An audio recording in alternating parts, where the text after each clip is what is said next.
aqui presente nesse evento e rever velhos amigos e também mestres. Bom, esses são os meus potenciais conflitos de interesse.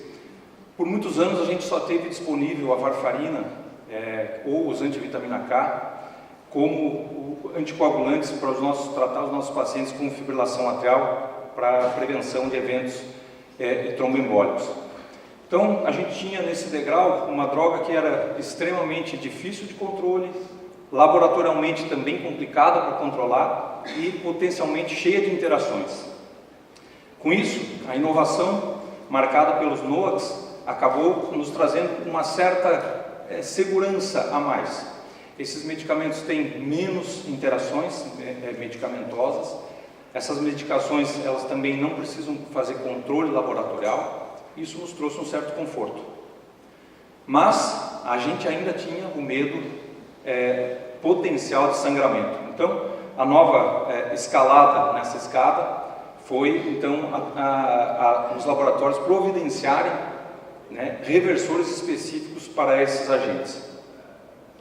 Assim, nos ensaios controlados, randomizados, a dabigatrana, a rivaroxabana, a pixabana e a edoxabana, como os senhores podem ver, com um N de pacientes realmente grande, nos trouxe uma evidência robusta, de tal forma que esses medicamentos demonstraram um perfil de eficácia e segurança favorável em relação à varfarina, no mínimo não inferior ou com superioridade para sangramento maior, hemorragia intracraniana e também para AVC, embolia sistêmica, o AVC isquêmico, o hemorrágico e na mortalidade total.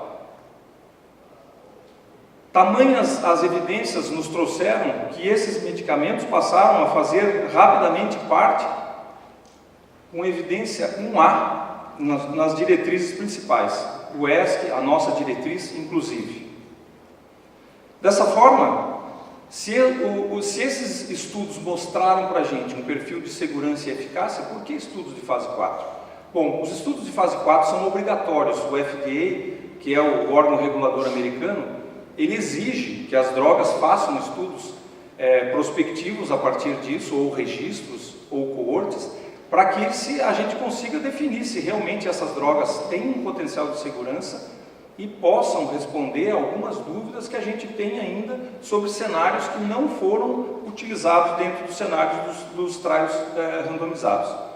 Assim, os dados de vida real, eles podem nos confirmar se os resultados dos estudos são observados no dia a dia, na nossa prática diária, e ainda pode nos fornecer insights adicionais nos cenários mais variados que a gente encontra no nosso dia a dia e que normalmente não é contemplado nos estudos. Dessa forma, os dados do mundo real, eles são coletados normalmente em rotinas de cenários clínicos usuais dentro de registros grandes, e que a gente vai ver de que forma que pode ser feita essa coleta. Esses dados do mundo real, eles nos trazem evidência de mundo real e que podem responder, então, algumas dúvidas clínicas e até mesmo alterar doses de prescrições, e agregar indicações que não eram ainda formalizadas para tomadas de decisão clínica. Mas a gente enfrenta uma grande situação. Qual é o peso dessa evidência dos estudos de fase 4? Bom, os estudos de fase 4 são estudos observacionais e a gente vê o grande número de vieses vai aumentando à medida que nós vamos descendo essa pirâmide. Nessa situação, as meta-análises, as revisões sistemáticas e as avaliações críticas de literatura e as diretrizes nos fornecem a evidência melhor que tem a respeito das situações que nós podemos utilizar no nosso dia a dia. Então, essas avaliações são avaliações críticas.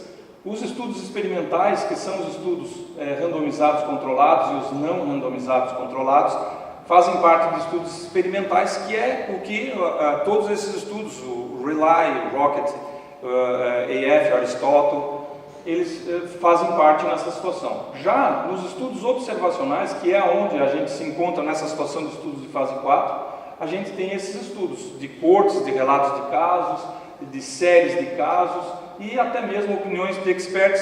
Então a gente vai tendo um decréscimo na qualidade da evidência. Então, são muito questionáveis, às vezes, essa interpretação desses estudos de fase 4 do mundo real. Nos estudos randomizados, os NOACs evidenciaram realmente bons resultados, mas isso realmente fez parte dos estudos de vida real? Por que a gente faz essa pergunta? Porque a cada paciente em 50 foram submetidos a cirurgias de urgência. Então, a gente tem que pensar que são frequentes nesses pacientes, principalmente no primeiro ano de tratamento, esses pacientes serem submetidos a cirurgias de urgência. Como a gente tem que olhar isso nessa perspectiva? A maioria dos pacientes com fibrilação atrial são pacientes com mais idade, e à medida que a idade avança, outros problemas de saúde vão aparecendo, e esses pacientes então são mais suscetíveis a esse tipo de condição. Inesperado, um paciente, quanto mais, vocês vejam, 28 a 35% dos pacientes com idade superior a 65 anos sofrem quedas. Isso é responsável por mais de 50% da hospitalização em idosos. Então isso também é uma grande preocupação, e os idosos são a população mais prevalente de fibrilação atrial. Além disso, como já comentado também aqui pelo nosso ilustre o chefe da nossa mesa, a metade dos pacientes ainda não recebe anticoagulação oral, apesar de ter critérios para tal. Então isso é um grande problema. Nós ainda damos AS, nós ainda damos clopidogrel, e a gente vê frequentemente isso no consultório. Isso é uma coisa extremamente desconfortável quando a gente pega, porque muitas vezes já vem de um colega e a gente precisa dizer que esse remédio não é eficiente para esse paciente. Nessa situação, os dados do mundo real, então, eles têm algumas fontes de coleta. Os bancos de dados administrativos ou de cobrança, que nos Estados Unidos funciona muito, são chamados de claim databases.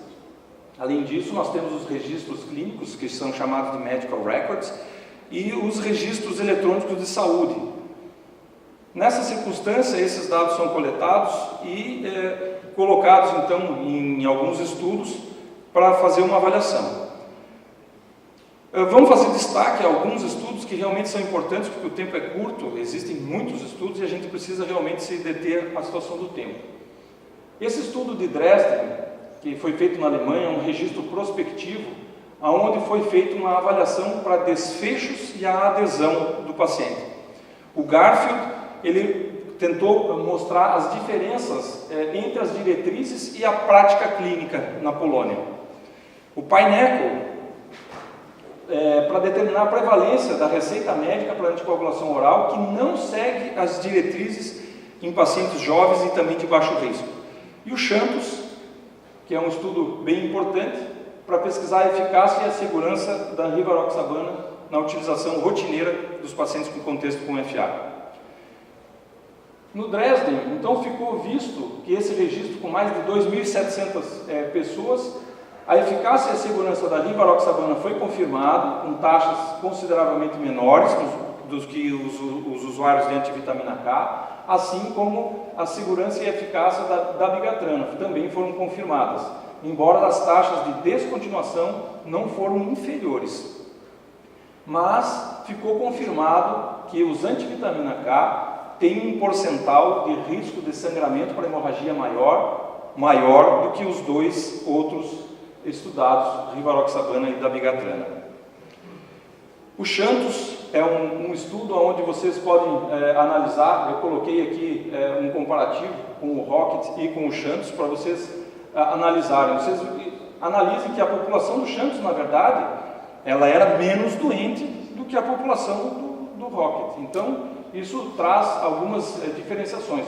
Mas o mais importante é definir que realmente o sangramento grave foi menor, hemorragia intracraniana foi menor, sangramento gastrointestinal foi menor no mundo real do que no estudo visto. Então, esse estudo teve 6.784 pacientes e comparando, então, nessa situação, a gente colocou o Santos, a população era um pouco mais saudável. A incidência da AVC no mundo real continuou baixa nos pacientes que recebiam anticoagulação, com uma taxa de 0,7% versus 1% do Rocket.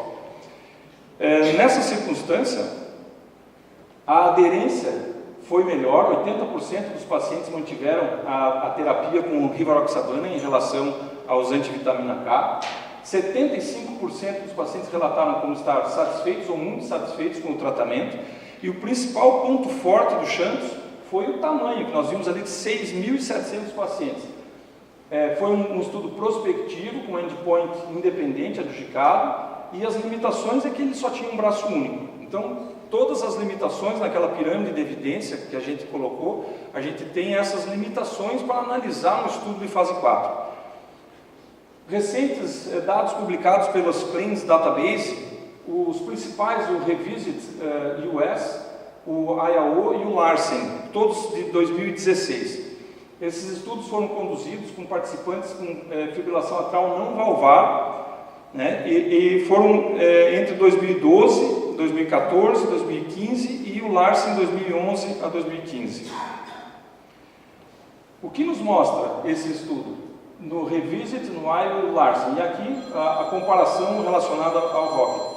Então vocês vejam, aqui nessa linha favorecendo os NOACs, tanto no Rocket, no Larsen, no IAO e no Revisit. Então, para AVC isquêmico, hemorragia intracraniana e hemorragia maior, favorecendo então realmente nessa situação com a rivaroxabana. Por outro lado, com a apixabana, nós temos um cenário extremamente parecido, sempre favorecendo praticamente ao NOAC, alguns pontos mostrando que não tem uma diferença estatisticamente significante.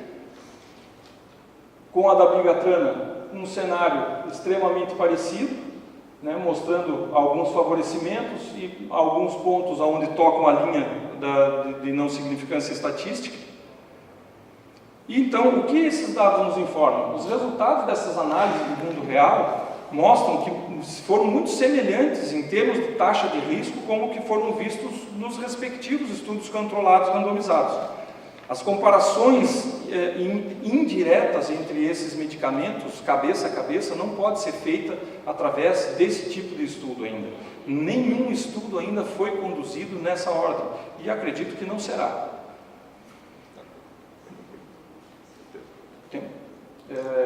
Bom, vou apressar um pouquinho. Então, nós temos subutilização dos NOACs nos pacientes com fibrilação atrial. Vocês vejam que 44% no Pineco não utilizaram, apesar de ter um score para isso. No Garfield, 62% utilizaram. E por que não são prescritos? Gravidez, risco ocupacional, alergia. Então, aqui nós temos todas essas situações, até recusa do paciente, inclusive. Então, as dosagens dos NOACs são previsíveis, confiáveis. Para a disfunção renal, como o Roberto já falou, a gente precisa adequar as doses. Em sobredoses, a gente vai ver mais eventos hemorrágicos, e em subdoses, né, a gente vai ter também um risco aumentado de eventos. Então, aqui o Revisit e o Orbit mostrando as subdoses, né, em relação a sangramentos desses pacientes no Orbit. Como são prescritos esses medicamentos no mundo real? Vocês vejam isso aqui na Inglaterra, na Alemanha e na França.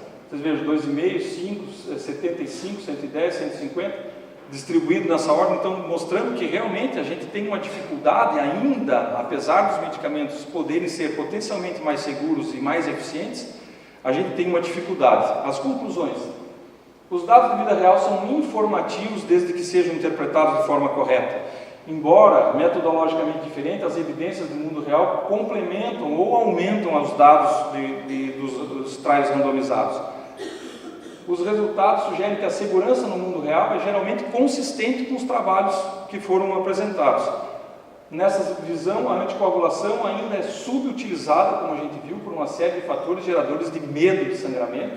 As reduções inadequadas nas doses ou a sobredosagem acarretam realmente em aumento de risco, tanto para hemorragia quanto para AVC. Precisamos de sistemas de cuidados mais adequados para garantir um melhor acompanhamento e tratamento desses pacientes.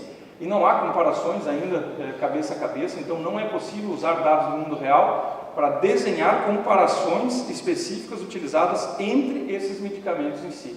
A chave, então, é usar a dose correta para o paciente certo e garantir um acompanhamento adequado. Era isso.